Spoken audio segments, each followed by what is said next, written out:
ناجيت ربي بشهر رمضان شهر الأمان والمنى والفيضان ناجيت ربي بشهر رمضان شهر الأمان والمنى والفيضان ناجيت ربي بشهر رمضان شهر الأمان والمنى والفيضان.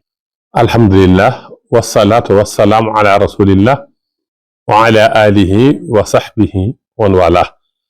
maa ngi tàmbali samay kàddu ci turu sama borom di wax bismillah di sant yàlla di julli di sëlmal ci ab yonentam ak i ñoñam ak i saxaabaam ak képp ku mel nga moom.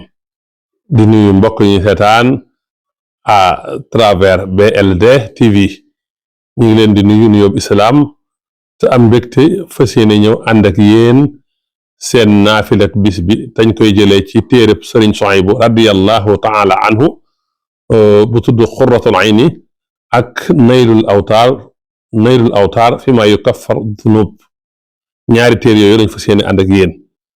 boo demee ci Qurratul Ayni Sëriñ Suhaybu radiyallahu nee na guddik ñetteelu fan ci koor gi ku ci julli juróom benn rakka bu ci ne Fatiha benn yoon, inna anzalnaahu ak alkaafiruna lu ci ne ñeenti yoon, boo ko defee dana mel ne ku goreel junni jaam ak ku jox ndogu junni ñu woor, waddu junni ñu rafle, leele junni ñu xiif. dees na ko bindal itam tuyaaba ju toll ne limu janaaw yi ci àddina yépp, te dees na ko ca defal lu ñuy defal jaami yàlla yi gën a baax ak ñi dee ci xare, te deesu ko fitnaal ci bàmmeelam, deesu ko mbugal itam. nii la ko Sëriñ Suhaybu indee ca Qurratul Ayni.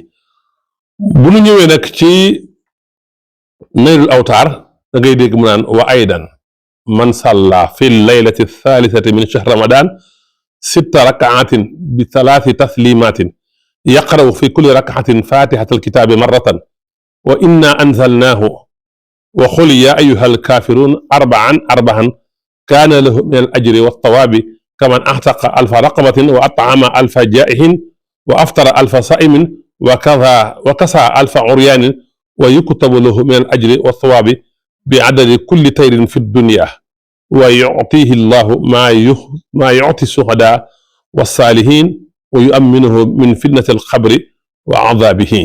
kon nii la ñëwee ca Naylul Awtaar. kon nag ñu ñëw ak yéen nag ci sunu xadisu bis bi nga xam ne moom lañuy booleeg naafilak bis bi. tey nag xadis bi ñu indi Sayd ibn Saabit moo ko solo radiyallahu taala anhu. mu ne kat ñun tasaxarna ma'a nabii sallallahu alayhi wa sallam suma xaama ila salaati xultu kam kaana bayna al asaani wa suhuur xaala xadru 50 aaya.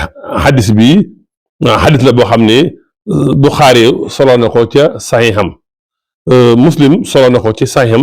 kon xadis la boo xam ne muttafaqun alayhi la. nee na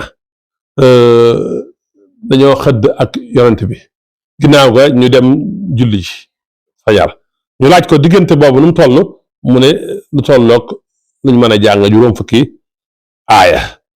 kon dañ ciy déggee ne kon yéexe xëdd dañ ko bëgg, ndax heure bi yonent bi xëdd waxtu wu jege la fenkook fajar bu dëgg gi, nga xam ne seen diggante lu tolloog juróom fukki aaya rek ci jàng mu digg doomu, nga xam du gudd lool du gàtt lool gaawul lool waaye yeexul lool. nga xam ne kon boo ko doon calculer ci minute mën ngaa wax ne diggante 8 minutes jëm 10 minutes ba 15 minutes. kon xaddis bi lañ ci njëkk a déggee ne kon sopp nañ yéex a xëdd. kon xaddis bi lañu indi woon ak yéen ak tey. kon nañuy xëdd ndax xëdd barke nga ci, waaye nañuy yéex a xëdd ndax loolu mooy sunna. wassalaamu aleykum wa rahmatullahi taala wa barakaatu. ناجيت ربي بشهر رمضان شهر الأمان والمنى والفيضان ناجيت ربي بشهر رمضان شهر الأمان والمنى والفيضان ناجيت ربي بشهر رمضان شهر الأمان والمنى والفيضان.